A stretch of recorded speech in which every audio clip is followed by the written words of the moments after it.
Hi, designer kid here. ഇന്ന് ഞാൻ പറയുന്നത് ലോഗോ ഡിസൈൻ ചെയ്യുന്ന സമയത്ത് നമുക്ക് നമ്മുടെ വർക്ക് കുറച്ചുകൂടി അക്യുറേറ്റ് ആക്കാൻ വേണ്ടി പറ്റുന്ന കുറച്ച് 1-2 കാര്യങ്ങളാണ് കേട്ടോ. അത് മറ്റ് ഡിസൈൻസിലും അതിൻ്റെ ടിപ്സ് നമുക്ക് ഉപയോഗിക്കാനായിട്ട് പറ്റും. അപ്പോൾ നിങ്ങളൊന്ന് കണ്ടു നോക്കുക, എന്നിട്ട് അഭിപ്രായങ്ങൾ പറയാം കേട്ടോ. ഒരു ലോഗോയുടെ കൂടെ അതിൻ്റെ ടൈറ്റിൽ കൊണ്ടുവയ്ക്കുന്ന സമയത്ത് നമ്മൾ എങ്ങനെയാണ് അതിനെ അലൈൻ ചെയ്യുന്നത്? ഇപ്പോൾ ഈ കാണുന്ന രീതി ഉണ്ടല്ലോ, ഇങ്ങനെ പല ലോഗോകളും ഞാൻ കണ്ടിട്ടുണ്ട്. ഇത്തരത്തിൽ ലോഗോ അലൈൻ ചെയ്യരുത് ഒരിക്കലും. അത് അത് ടോട്ടലി അതിനെ ഒരു അരോസരപ്പെടുത്തുന്ന രീതിയാണ്. അപ്പോൾ ഈ ഒരു രീതിയിൽ കറക്റ്റ് ഒരു അലൈൻ ചെയ്യാൻ വേണ്ടിയിട്ട് എന്ത് ചെയ്യാന്ന് വെച്ച് കഴിഞ്ഞാൽ ഈ ലോഗോയുടെ ഈ ഉയരം ഉണ്ടല്ലോ, ഉയരത്തിനെ ഒരു 6 ഭാഗങ്ങളായിട്ട് മാറ്റുക.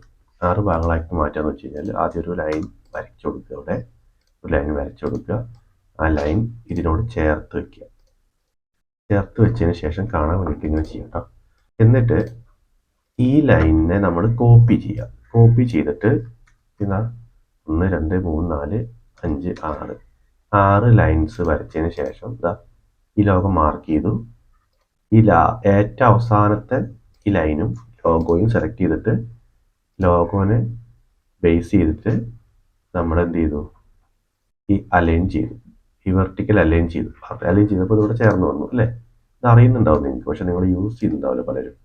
എന്നിട്ട് ഇങ്ങനെ ഈ ലൈൻസ് മാത്രം ഒന്ന് സെലക്ട് ചെയ്യുക. നമ്മുടെ മൂവ് ടൂൾ ഉപയോഗിച്ചിട്ട് ഇത് മാത്രം ഒന്ന് സെലക്ട് ചെയ്യുക. സെലക്ട് ചെയ്തതിന് ശേഷം ഇവിടെ ഒരു ഐക്കൺ ഉണ്ട് കണ്ടോ, ഇതിൽ പ്രസ് ചെയ്ത് കഴിഞ്ഞാൽ ഈക്വൽ ആയിട്ടുള്ള ഡിസ്റ്റൻസിൽ വന്ന് നിൽക്കും. നമുക്ക് വേണ്ട ഉയരം എന്ന് പറഞ്ഞു കഴിഞ്ഞാൽ ഇതുമാണ്.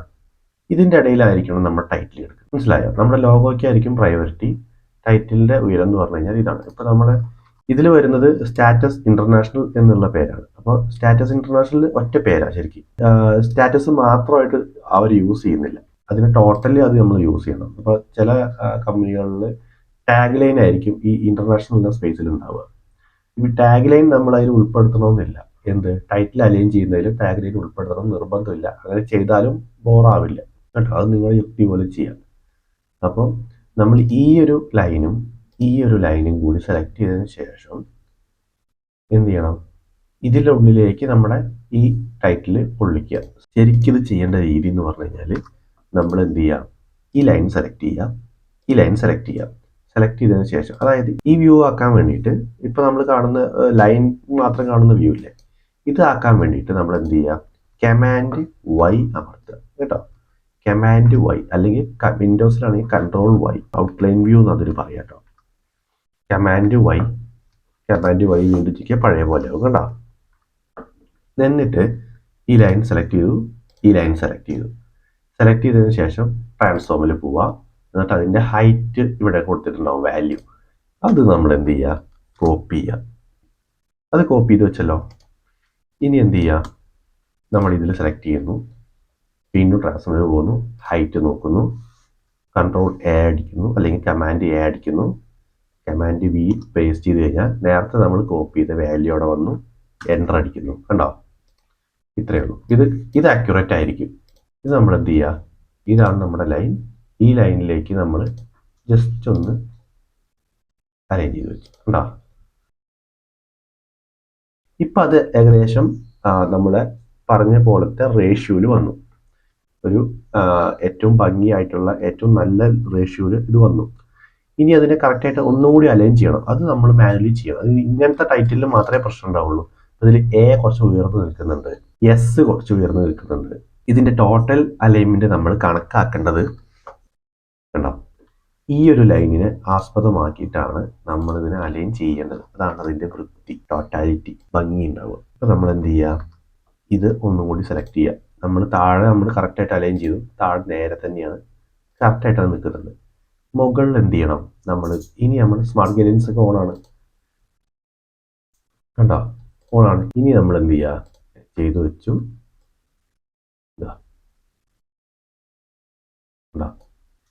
കറക്റ്റായിട്ട് ഈ ഒരു അലൈൻ ചെയ്യുക, വെക്കുക, കഴിഞ്ഞ പരിപാടി. ഇതാണ് നമ്മുടെ ലോഗോയുടെ അലൈൻമെൻറ്റ് ചെയ്യേണ്ട രീതി. ഇനി ഇതിനകത്ത് ഈ സ്പേസിങ് അങ്ങനെ കൊടുക്കണം, എത്ര കൊടുക്കണം എന്നുള്ള കാര്യമാണ് പറയുന്നത്. ഈ ഒരു സ്പേസിങ് അതെങ്ങനെയാണ് നമ്മൾ സെലക്ട് ചെയ്യുക? അതിനായിട്ട് നമ്മൾ ലോഗോയിലുള്ള എലമെൻറ്റോ അല്ലെങ്കിൽ ടൈറ്റിലുള്ള എലമെൻറ്റോ ആണ് ഉപയോഗിക്കുക. ഓൾറെഡി ഉള്ള എലമെൻറ്റിൻ്റെ സ്പേസോ വിഡ്ത്തോ ഒക്കെയാണ് നമ്മൾ അതിനു വേണ്ടി ഉപയോഗിക്കുക. അതായത് ഈ ലോഗോയുടെ കേസിൽ നമുക്ക് ടെക്സ്റ്റിൽ നിന്ന് ഇവിടേക്കുള്ള ഗ്യാപ്പ് എടുക്കാൻ പറ്റും. ഞാൻ കാണിച്ചു തരാം. നമ്മൾ യു എന്നുള്ള സ്പേസ് ഇല്ലേ, ഇതൊരു നല്ലൊരു സ്പേസ് ആണ്.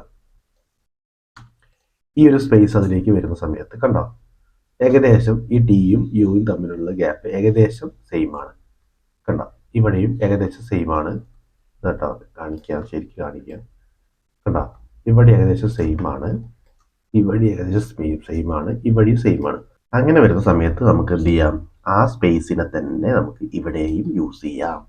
ഇനി എങ്ങനെയാണ് കറക്റ്റായിട്ട് നമ്മളിതിനെ അലൈൻ ചെയ്ത് വയ്ക്കുന്നത്? രണ്ട് രീതിയിൽ അലൈൻ ചെയ്യാം. ഒന്ന് സ്മാർട്ട് ഗൈഡ് ലൈൻസ് ഉപയോഗിച്ചിട്ട് ചെയ്യാം. അത് നമുക്ക് എല്ലാവർക്കും അറിയാം. നമ്മൾ സെലക്ട് ചെയ്യുന്നു, ജസ്റ്റ് നീക്കി കൊടുത്തു കഴിഞ്ഞാൽ അത് തന്നെ കാണിക്കും. പക്ഷെ അത് അക്യുറേറ്റ് ആണോ നോക്കിയേ, അക്യുറേറ്റ് അല്ലല്ലോ. കണ്ടോ, അല്ലല്ലോ. അപ്പോൾ ഇതെങ്ങനെയാണ് ചെയ്യുക? ഇങ്ങനെ ഒരു ലൈൻ വരയ്ക്കുക. ഈ ലൈൻ നമ്മൾ എന്ത് ചെയ്യുക, ഇതിൻ്റെ ബേസിൽ റൈറ്റ് അലൈൻ ചെയ്യാം. കണ്ടോ, റൈറ്റ് അലൈൻ ചെയ്തു. ഇതിൻ്റെ ബേസിലാണ് ചെയ്തിട്ടുള്ളത്, ലോഗോയുടെ ബേസിലാണ് ചെയ്തിട്ടുള്ളത്. ഇനി ഇത് സെലക്ട് ചെയ്യുക, ഇത് സെലക്ട് ചെയ്യുക. എന്ത് ചെയ്യുക, ഈ ലൈനിൻ്റെ ബേസിൽ ഈ റെക്റ്റാങ്കിളിൽ അലൈൻ ചെയ്യുക. ഇനി ഈ ലൈനിനെ സെലക്ട് ചെയ്യുക, റെക്റ്റാങ്കിളിൻ്റെ ബേസിൽ ലൈനിൻ്റെ റൈറ്റ് സൈഡിലേക്ക് അലൈൻ ചെയ്യുക. കണ്ടോ, ലൈൻ ഇവിടെ വന്നു, കറക്റ്റ് നേരെ ആയിരിക്കും.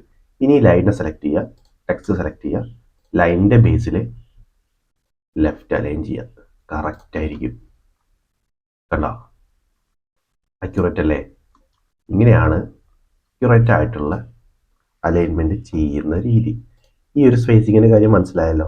ഇത് നമ്മൾ ടെക്സ്റ്റിൽ തന്നെ എടുക്കും. ചില സമയങ്ങളിൽ കൂടുതലും ടെക്സ്റ്റിൽ നിന്നാണ് എടുക്കുക, ചില സമയങ്ങളിൽ ലോഗോയിൽ കൂടി എടുക്കും. ഇനി അടുത്തതായിട്ട് നമ്മൾ ഈ ബോക്സ് എന്താണെന്നുള്ളതാണ് ഞാൻ പറയുന്നത് കേട്ടോ. എന്തിനാണ് ഈ ബോക്സുകൾ ഇട്ടിട്ടുള്ളത്? അത് ഇതിൽ മാത്രമല്ല, ലോഗോ മാത്രം പ്ലേസ് ചെയ്യുകയാണെങ്കിലും ഇവിടെ ആയിട്ട് അത് കൊടുത്തിട്ടുണ്ടാവും. ഇങ്ങനെ എന്തിനാണ് ആ സ്ക്വയേഴ്സ് മാർക്ക് ചെയ്തിട്ടുള്ളത് എന്നുള്ള കാര്യം. പ്രിന്റ് ചെയ്യുന്ന സമയത്ത് ഉദാഹരണം പറയാം കേട്ടോ. പ്രിന്റ് ചെയ്യുന്ന സമയത്ത് ഒരിക്കലും ഇങ്ങനെ പ്രിന്റ് ചെയ്ത് വെക്കരുത്. ഈ സ്റ്റാറ്റസ് നിൽക്കുന്നതുണ്ടോ, സ്റ്റാറ്റസ് നിൽക്കുന്നതിന് ഒരു ചെറിയ ഗ്യാപ്പ് ഉണ്ട്, അതിനൊരു കുഞ്ഞു ഭംഗിയുണ്ട് അല്ലേ? അതുപോലത്തെ ഒരു ഗ്യാപ്പ് ഇവിടെ ഉണ്ടെങ്കിലോ കുറച്ചൊരു ഭംഗിയായി അല്ലേ? ഇതിനൊരു വാല്യൂ ഉണ്ട്, ഈ ഗ്യാപ്പിനൊരു വാല്യൂ ഉണ്ട്. ഈ വാല്യൂ എത്രയാണ്, അതായത് മിനിമം വാല്യൂ നമ്മൾ കീപ്പ് ചെയ്യേണ്ടതായിട്ടുള്ള, അല്ലെങ്കിൽ ആ ലോഗോ ഭംഗിയില്ലാണ്ടാണ് നമുക്ക് തോന്നുന്നത്.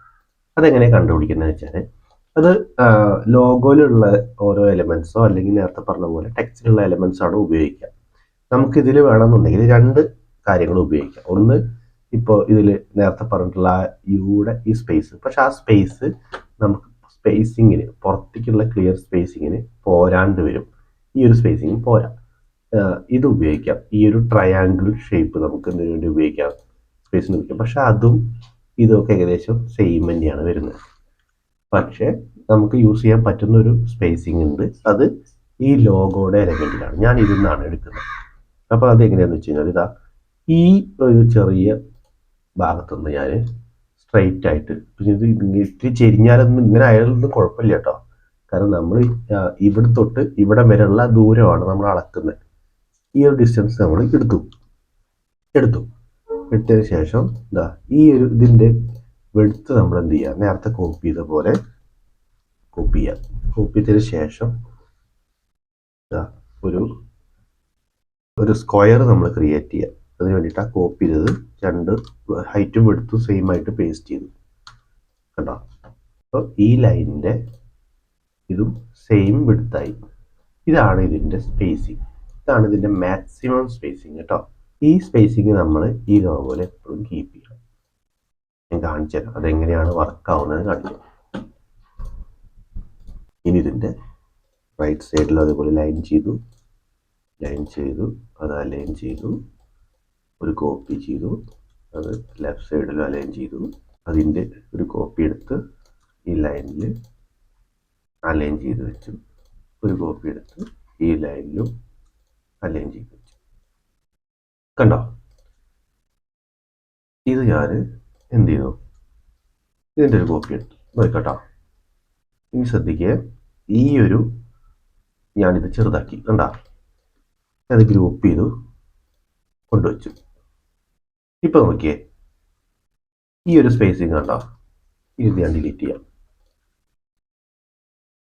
കണ്ടോ, ഇപ്പം ആ ലോഗോ ഇരിക്കുന്നത് കാണാൻ നല്ല ഭംഗിയില്ലേ? ഇതാണ് ഇതിൻ്റെ മാക്സിമം സ്പേസിങ്. നമുക്ക് മിനിമം സ്പേസിങ് ആയിട്ട് നമുക്ക് എന്ത് ചെയ്യാം, ഒന്നുകിൽ ഈ ലോഗോയുടെ ഈ ഗ്യാപ്പിനെ നമുക്ക് അളന്നുകൊണ്ട് ഒരു ഡിസ്റ്റൻസ് കണ്ടെത്താം, അല്ലെങ്കിൽ നമുക്ക് നേരത്തെ ചെയ്ത ഈ സെയിം അളവ് തന്നെ നമുക്ക് മിനിമം സ്പേസിങ്ങിന് വേണ്ടി ഉപയോഗിക്കാം കേട്ടോ. കൂടുതൽ നമ്മൾ എന്ത് ചെയ്യുക, ഈ സ്പേസിങ് ആണ് ഇപ്പം നമ്മൾ ചെയ്തിട്ടുള്ള ഈ സ്പേസിങ് ആണ് നമ്മൾ കൂടുതലായിട്ടും യൂസ് ചെയ്യുക. അതാണ് നല്ലത്. ഇത്രയെങ്കിലും നമ്മളൊരു ലോഗോയിൽ സ്പേസിങ് ഇടണം. അത് നമ്മൾ ഓരോ പ്രതലത്തിൽ ഇപ്പോൾ ലെറ്റർ ഹെഡ് ചെയ്യും, വിസിറ്റിംഗ് കാർഡ് ചെയ്യും, അല്ലെങ്കിൽ എന്തെങ്കിലും ബ്രോഷർ ചെയ്യും, ഫ്ലെക്സ് ചെയ്യും, നമ്മളെന്തെങ്കിലും ആഡ്, ഒരു ഉത്സവ പറമ്പിൽ നമ്മളൊരു സ്പോൺസർഷിപ്പ് ചെയ്യുന്ന സമയത്ത് ഒക്കെ നമ്മൾ സ്ഥാപനങ്ങൾക്ക് ലോഗോ അലൈൻ ചെയ്ത് കൊടുക്കാറുണ്ട്. ലോഗോ ഡിസൈൻ ചെയ്യുന്നവരൊന്നും ആയിരിക്കില്ല അത് ചെയ്യുന്നുണ്ടാവുക. ഒരുപാട് പോസ്റ്റർ ഡിസൈൻസ് ഉണ്ടാവും. ഡിസൈനിങ്ങിൽ ഇപ്പോൾ നമ്മുടെ ഫ്ലെക്സ് പ്രിന്റിങ്ങിന്റെ അവിടെ തന്നെ ഡിസൈനേഴ്സ് ഉണ്ടാവും, അവർ ചെയ്യുന്നുണ്ട്. നമ്മൾ ഓൾറെഡി നമ്മൾ കൊടുക്കുന്ന ഫയലിൽ ഈ ഒരു സ്പേസിങ് അടയാളപ്പെടുത്തിയിട്ടുണ്ടെന്നുണ്ടെങ്കിൽ അവർക്കത് മനസ്സിലാവുകയും അവരത് കറക്റ്റ് കീപ്പ് ചെയ്ത് വെക്കുകയും ചെയ്യും. ഇപ്പം നമ്മൾ കണ്ടിട്ടുള്ളത് ഹൊറിസോണ്ടൽ അലൈൻമെന്റ് ആണ്. ഇനി വെർട്ടിക്കൽ ആയിട്ടുള്ള അലൈൻമെന്റ് ഉണ്ട്. വെർട്ടിക്കൽ ആയിട്ടുള്ള അലൈൻമെന്റ് ചെയ്യുന്ന സമയത്ത് നമ്മൾ എന്ത് ചെയ്യാം, ഈ ടൈറ്റിലിനെയാണ് മെയിൻ ആയിട്ട് എടുക്കുന്നത്. ടൈറ്റിലിനെ നമ്മൾ സൈഡിലായിട്ട് ലൈൻ വരയ്ക്കുക. ലൈൻ വരച്ചിട്ട് അത് ലെഫ്റ്റ് അലൈൻ ചെയ്യുക. ലെഫ്റ്റ് അലൈൻ ചെയ്തിട്ട് അതിൻ്റെ ഒരു 3 കോപ്പിയും കൂടി എടുക്കുക. 2, 3, 4 ലൈൻ വരച്ചതിന് ശേഷം ഒരു ലൈനിനെ റൈറ്റിലായിട്ട് അലൈൻ ചെയ്ത് വെക്കുക. എല്ലാ ലൈനും സെലക്ട് ചെയ്തതിന് ശേഷം മുന്നേ ചെയ്തതിൻ്റെ നേരെ ഓപ്പോസിറ്റ് ആയിട്ടുള്ളത്, ഹൊറിസോണ്ടൽ ആയിട്ടുള്ളത് കണ്ടോ, ഇങ്ങനെ ഈക്വലായിട്ട് അലൈൻ ചെയ്ത് വെക്കുക. അലൈൻ ചെയ്ത് വെച്ചതിന് ശേഷം ഈ സെൻറ്ററിലുള്ള 2 ലൈൻ തമ്മിലുള്ള ഡിസ്റ്റൻസ് നമ്മൾ വാല്യൂ കോപ്പി ചെയ്ത് വെക്കുക. കോപ്പി ചെയ്ത് വെച്ചതിന് ശേഷം ലോഗോ സെലക്ട് ചെയ്യുന്നു, വാല്യൂ സെലക്ട് ചെയ്യുന്നു, വെർട്ടിക്കലിൽ പേസ്റ്റ് ചെയ്യുന്നു, എൻ്റർ അടിക്കുന്നു. കണ്ടോ, നമ്മൾ ഇതിൻ്റെ സെൻട്രലായിട്ട് കൊണ്ടുപോയി വെക്കുന്നു. ഇതാണ് ഇതിൻ്റെ സ്പേസിങ് വരുന്നത്. മനസ്സിലായോ? ഇനി ഇത് തമ്മിലുള്ള ഗ്യാപ്പ് ഏതാണ്? ഇത് തമ്മിലുള്ള ഗ്യാപ്പ് ഏതാവണം? ഈ ഡിസ്റ്റൻസ്. ഈ ഡിസ്റ്റൻസിൽ നമ്മൾ എന്ത് ചെയ്യുക, ഒരു സ്ക്വയർ ക്രിയേറ്റ് ചെയ്യുക. ക്രിയേറ്റ് ചെയ്ത് കഴിഞ്ഞാൽ ഇതാണ് ഡിസ്റ്റൻസ്. കണ്ടോ, കറക്റ്റായിട്ട് പ്ലേസ് ചെയ്യാനായിട്ട് ലൈൻ നമ്മളെപ്പോഴും വാല്യൂ നോക്കിയിട്ട് ചെയ്യണം. കറക്റ്റല്ലേ നോക്കുക. ഈ ലൈൻ എപ്പോഴും ചെക്ക് ചെയ്യണം കേട്ടോ. നമ്മൾ ചില ലോഗോയ്ക്ക് ചില ടൈറ്റിലിൽ വരുന്ന സമയത്ത് ഇതുപോലുള്ള ഏറ്റക്കുറച്ചിലുകളൊന്നും ഉണ്ടാവില്ല. അപ്പം ആ സമയത്ത് നമുക്ക് ഒറ്റ ഒരു ഡിസ്റ്റൻസ് അങ്ങ് അളന്നു കഴിഞ്ഞാൽ വളരെ അക്യുറേറ്റ് ആയിട്ടുള്ള ലോഗോ നമുക്ക് അലൈൻമെൻറ്റ് നമുക്ക് ചെയ്തെടുക്കാൻ പറ്റും. ഇത് കണ്ടില്ലേ, ഇതിപ്പോൾ നമ്മൾ വെർട്ടിക്കൽ അലൈൻമെൻ്റ് ആയി. എത്രയേ ഉള്ളൂ. ഇതിൻ്റെ തൊട്ട് താഴെയുള്ള മിനിമൽ ആയിട്ടുള്ള ഒരു ലോഗോയുടെ വേർഷൻ ഉണ്ട്. അതാണ് അതിൽ നമ്മൾ ബേസ് ആയിട്ട് എടുക്കുന്നത് ലോഗോയുടെ വിഡ്ത്താണ്. ലോഗോയുടെ വിഡ്ത്തിൽ നമ്മൾ ടൈറ്റിൽ അലൈൻ ചെയ്യുക. ടൈറ്റിൽ സെറ്റ് ചെയ്തതിന് ശേഷം ഈ അളവ് കീപ്പ് ചെയ്യാനായിട്ട് ശ്രമിക്കണം. നമുക്ക് ഇങ്ങനെ ചെയ്യാം കേട്ടോ. കണ്ടോ, ഇതും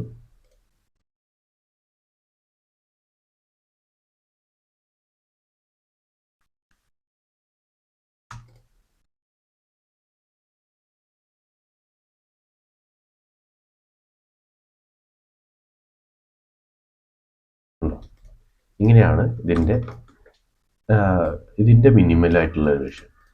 ഇനി നമുക്ക് ഇതിൻ്റെ ഏറ്റവും മിനിമലായിട്ടുള്ള വേർഷൻ, അതായത് ഈ ലോഗോയുടെ ഫാവിക്കോൺ എന്ന് വെച്ച് കഴിഞ്ഞാൽ ഫേവറേറ്റ് ഐക്കൺ എന്നുള്ളതിൻ്റെ ഷോർട്ടാണ് കേട്ടോ. അപ്പോൾ ഇതിൻ്റെ ലോഗോ മാത്രമായിട്ടാണ് വയ്ക്കുക. പക്ഷെ നമ്മളിത് എവിടെ ഉപയോഗിക്കുക എന്ന് വെച്ച് കഴിഞ്ഞാൽ ഗൂഗിളിൽ വരുന്ന സമയത്ത് എങ്ങനെ വരും നോക്കാം. ഗൂഗിൾ സെർച്ചിൽ വരുന്ന സമയത്ത് ഇവിടെ കണ്ടോ, ഇതാണ് ഫാവിക്കോൺ. ഇപ്പോൾ ഇവിടെ ലിങ്ക്ഡിനിൻ്റെ കണ്ടോ, ഇത് കണ്ടോ ലിങ്ക്ഡിനിൻ്റെ. ഇത് ശരിക്കും കറക്റ്റായിട്ടുള്ള അലൈനല്ല ഇവർ ചെയ്തിട്ടുള്ളത്.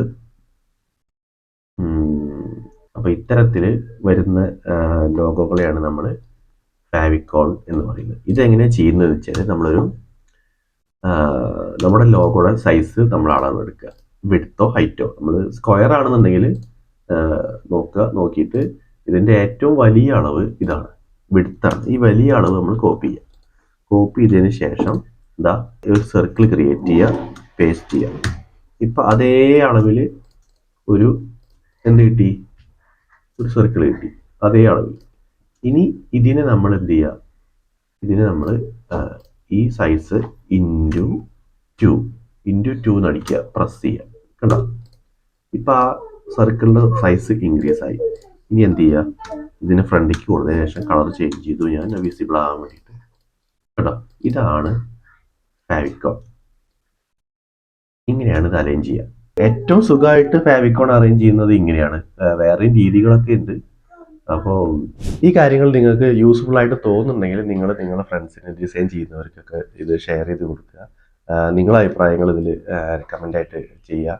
അതുപോലെ എന്തെങ്കിലും പോരായ്മകൾ ഉണ്ടെങ്കിൽ അതൊന്ന് മെൻഷൻ ചെയ്ത് പറയുക കേട്ടോ. ഞാൻ എൻ്റെ 3ാമത്തെ വീഡിയോ ആണ്. ഞാനിങ്ങനെ ഇരുന്ന് സംസാരിച്ച് ചെയ്യുന്ന, എൻ്റെ ലൈഫ് തന്നെ ചെയ്യുന്ന 3ാമത്തെ വീഡിയോ. അതിൻ്റേതായിട്ടുള്ള കാര്യങ്ങളുണ്ടാവും. അപ്പോൾ അതെന്തൊക്കെയാണ് പോരായ്മകൾ ഉണ്ടെങ്കിൽ അതൊക്കെ പറയണം കേട്ടോ. അടുത്ത വീഡിയോയിൽ ഞാൻ ഈ വീഡിയോയിൽ ഉപയോഗിച്ചിട്ടുള്ള സ്റ്റാറ്റസ് ഇന്റർനാഷണൽ ലോഗോ, ഞാൻ ചെയ്ത ലോഗോ തന്നെയാണ്, കുറേ കാലം മുമ്പ് ചെയ്തിട്ടുള്ള ലോഗോ, ഏകദേശം ഒരു വർഷമായിട്ടുണ്ട്. അപ്പോൾ ഈ കമ്പനി എന്ത് കമ്പനിയാണ്, എന്തിൻ്റെ ബേസിലാണ് ഈ ലോഗോ, എന്താണ് ഈ ലോഗോയുടെ കൺസെപ്റ്റ് എന്നുള്ള കാര്യങ്ങളൊക്കെ പറഞ്ഞുകൊണ്ടുള്ളൊരു വീഡിയോ ആണ് അടുത്ത ചെയ്യുന്നത്.